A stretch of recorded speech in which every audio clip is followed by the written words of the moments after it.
धनबाद में मैट्रिक और इंटर की परीक्षा 3 फरवरी से शुरू हो रही है। परीक्षा शांतिपूर्ण और कदाचार मुक्त कराने के लिए धनबाद पुलिस और जिला प्रशासन ने तैयारी को लेकर आज धनबाद के न्यू टाउन हॉल सभागार में एक अहम बैठक आयोजित की। बैठक को संबोधित करते हुए डीडीसी सन्नी राज ने कहा कि जिले में मैट्रिक और इंटर की परीक्षा शांतिपूर्ण करने के लिए जिला प्रशासन पूरी तरह से तैयार है। परीक्षा 2 पाली में ली जाएगी। छात्रों को परीक्षा शुरू होने से कम 30 मिनट पहले केंद्र पर पहुंचना होगा। इस दौरान परीक्षा केंद्र में मोबाइल फोन और ब्लूटूथ डिवाइस या कोई भी इलेक्ट्रॉनिक उपकरण पूरी तरह से प्रतिबंधित रहेगा। परीक्षार्थियों का सेंटर के भीतर प्रवेश से पहले आवश्यक जांच भी होगी। साथ ही परीक्षा केंद्रों पर सीसीटीवी कैमरे की निगरानी की जाएगी और हर सेंटर पर मजिस्ट्रेट के साथ पुलिस बल तैनात रहेंगे। नहीं, आज टाउन हॉल में हम लोग मैं डीडीसी और सिटी एसपी और हमारे साथ ADM law and order madam, director madam, SDO साहब, डीओ साहब के साथ सभी प्रखंड से आए हुए प्रखंड विकास पदाधिकारी, अंचल अधिकारी, सभी एग्जाम केंद्र के सेक्टर सुपरिटेंडेंट, नेशनलाइज बैंक्स जहां पर प्रश्न पत्र रखे जाएंगे वहां से आए हुए उनके प्रतिनिधि, सारे थाना से आए हुए थाना प्रभारी, सभी के साथ एक बैठक की गई थी। आगामी क्लास 10 और 12 के लिए जो एग्ज़ाम होने वाले हैं उसी के लिए जो निर्देश आया हुआ है उसी के लिए आज ब्रीफिंग थी। तो उस ब्रीफिंग में जो पॉइंट बाय पॉइंट करके हम लोगों ने सभी से डिस्कशन किया है, उनके जो जो प्रश्न है उनको भी नोट डाउन किया गया है। और जैसा कि सिटी एसपी साहब के द्वारा भी इंस्ट्रक्शन किया गया है सभी फोर्स का, तो फोर्स की प्लानिंग और मजिस्ट्रेट की प्लानिंग भी हम लोग जल्द से जल्द कर देंगे और एग्ज़ाम को स्मूथ कराने का पूरा हम लोग का प्रयास है ताकि शांति वातावरण में हम लोग क्लास 10 और 12 का एग्ज़ाम करवा पाएं। धनबाद में मैट्रिक और इंटर की परीक्षा को लेकर सीटीएसपी ऋत्विक श्रीवास्तव ने बताया कि परीक्षा ऐसे समय से शुरू की जा रही है जब निकाय चुनाव भी साथ साथ होगा। ऐसे में विधि व्यवस्था को बनाए रखना भी पुलिस के लिए बड़ी चुनौती होगी। इस मौके पर जिला शिक्षा अधिकारी ने भी एग्जाम के बारे में जानकारी दी। बता दें कि धनबाद में होने जा रहे मैट्रिक और इंटर की परीक्षा में 29,500 मैट्रिक और 25,000 इंटर के छात्र शामिल होंगे और परीक्षा के लिए लगभग 81 सेंटर बनाए गए हैं। हमने पहले ही बोला कि क्या होता है, काफी सुदृढ़ किस्म की प्रणाली मतलब विकसित की गई है और जैक से भी काफी सारे क्या होता है आदेश वगैरह है जिसमें नियम वगैरह क्या होता है बनाए गए हैं कि कैसे क्या होता है ये जो टेस्ट पेपर्स है उनको क्या होता है मूवमेंट होना है, उनका कहाँ कहाँ मजिस्ट्रेट्स की डिप्लॉयमेंट होनी है, सीएस को कैसे पेपर लेना है और so on and so fourth.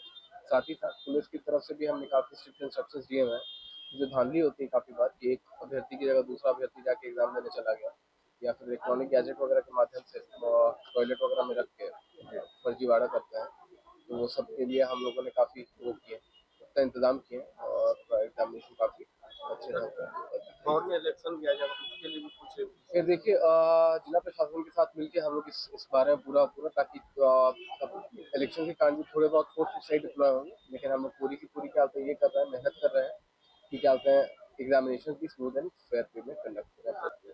Jack द्वारा मैट्रिक और इंटरमीडिएट परीक्षा 3 फरवरी से जिले में शुभारंभ किया जाएगा। 3 फरवरी से 17 फरवरी तक मैट्रिक की परीक्षा चलेगी और 3 फरवरी से लेकर 23 फरवरी तक इंटरमीडिएट की परीक्षा चलेगी। मैट्रिक की परीक्षा में कुल 29,500 बच्चे सम्मिलित होंगे। इसके लिए हम लोगों ने 96 केंद्र बनाए हैं और इंटरमीडिएट के एग्जामिनेशन में करीब 25,000 बच्चे सम्मिलित होंगे, जिनके लिए 81 केंद्र नोटिफाई किए गए।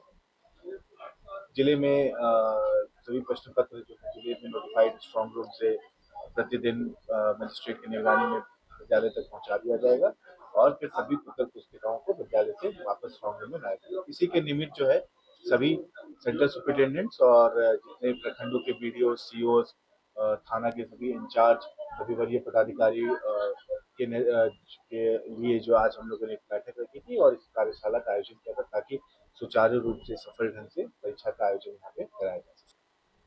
और किसको प्रखंड मुख्यालय परिसर में कांग्रेस कमेटी के प्रखंड अध्यक्ष यूनुस अंसारी की अध्यक्षता में मनरेगा बचाओ अभियान के तहत जनसंवाद कार्यक्रम आयोजित किया गया। इस दौरान कार्यक्रम में कांग्रेस के झारखंड प्रदेश के सह प्रभारी बेला प्रसाद और लोहरदगा जिला प्रभारी राजेश कुमार गुप्ता सहित कई अन्य पदाधिकारियों का कांग्रेस कमेटी लोहरदगा जिला अध्यक्ष सुखेर भगत की अगुवाई में स्वागत किया गया। इधर जनसंवाद कार्यक्रम में पंचायत अध्यक्षों और सभी कार्यकर्ताओं को कांग्रेस पार्टी के मूल सिद्धांत और मनरेगा योजना के बचाव हेतु लोगों में जागरूकता पैदा करने को लेकर प्रभारी बेला प्रसाद जिलाध्यक्ष मास्टर ट्रेनरों और जिला प्रभारी द्वारा बारीकी से ट्रेनिंग दी गई। इस दौरान प्रभारी बेला प्रसाद ने केंद्र सरकार को निशाने पर लेते हुए कहा कि मोदी सरकार मजदूर विरोधी सरकार है। केंद्र सरकार की तमाम नापाक मंसूबों को कांग्रेस पार्टी कभी भी सफल नहीं होने देगी।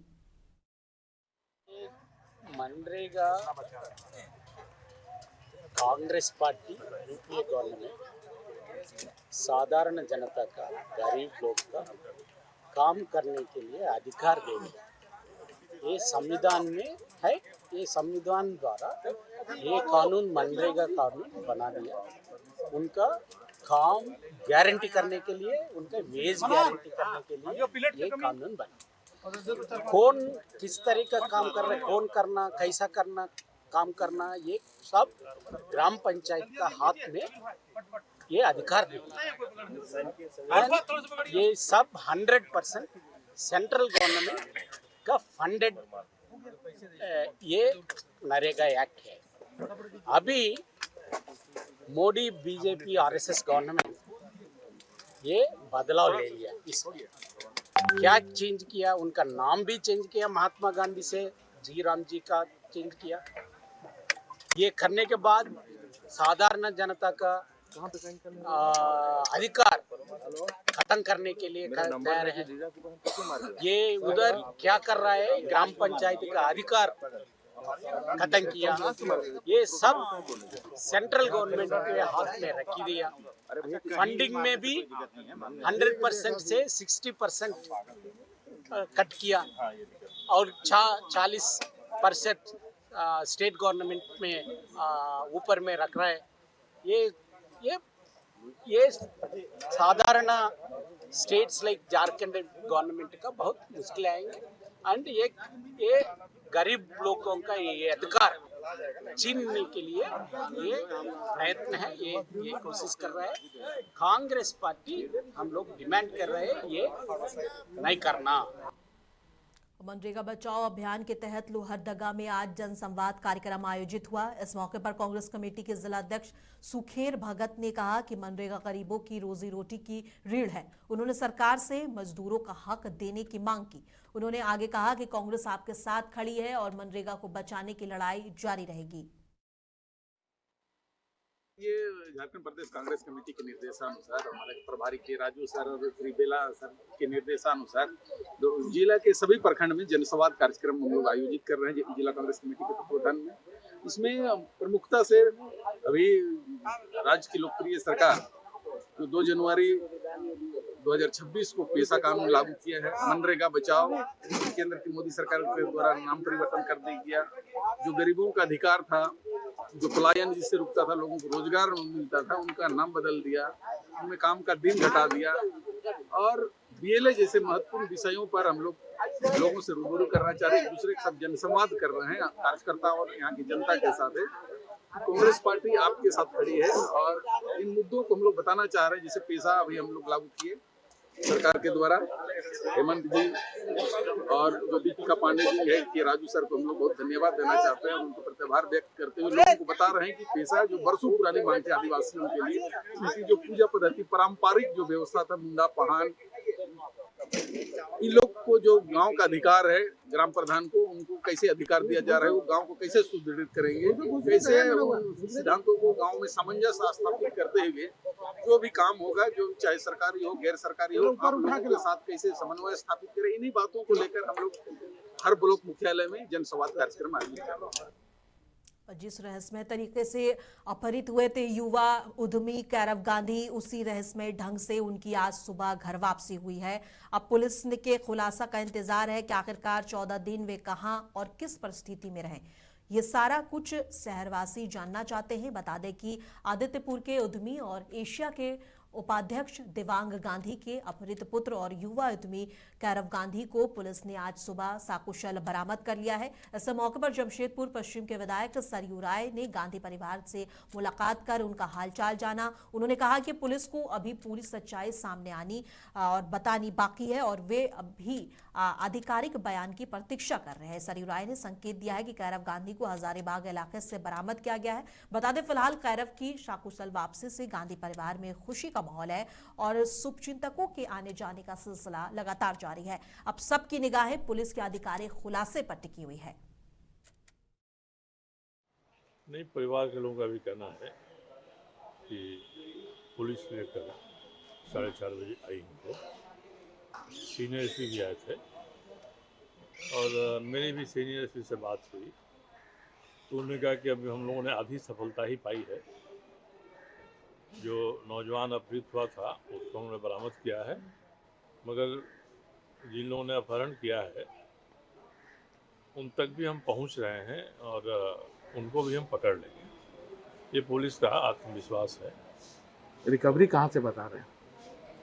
ये रिकवरी कहीं हजारीबाग जिले से ही कहीं से हुई है। तो उन्होंने कहा हम लोग लगे हुए हैं, जल्दी वो पकड़ में वो भी आएंगे और परिवार में अपार खुशी का माहौल है। उनके रिश्तेदार, घर के, पड़ोस के सब लोग इकट्ठे हैं और इनकी खुशी में हम लोग भी शामिल हैं। उधर बाद से बड़ी खबर है, जहां United forum of bank unions के आह्वान पर आज सार्वजनिक इलाकों के बैंकों में देशव्यापी हड़ताल रही।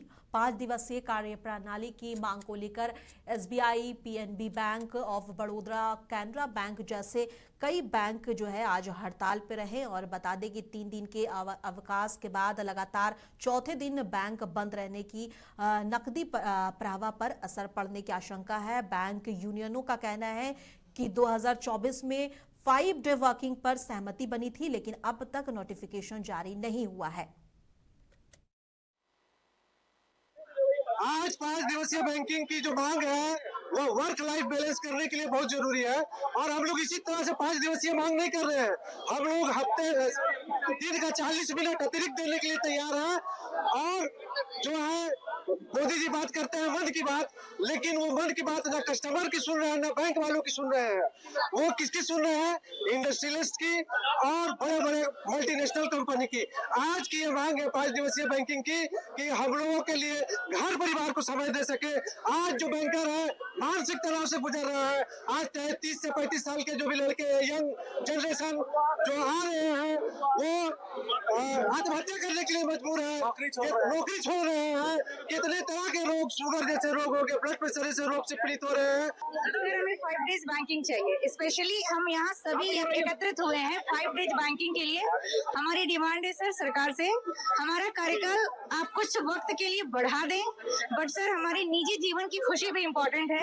हम चाहते हैं सर कि हमारा कार्यकाल बढ़े, बट मंडे टू फ्राइडे ही हम काम करें सर। सैटरडे संडे हम अपनी फैमिली को टाइम दें, हम अपने हेल्थ इशू पे ध्यान दें। Thank you sir.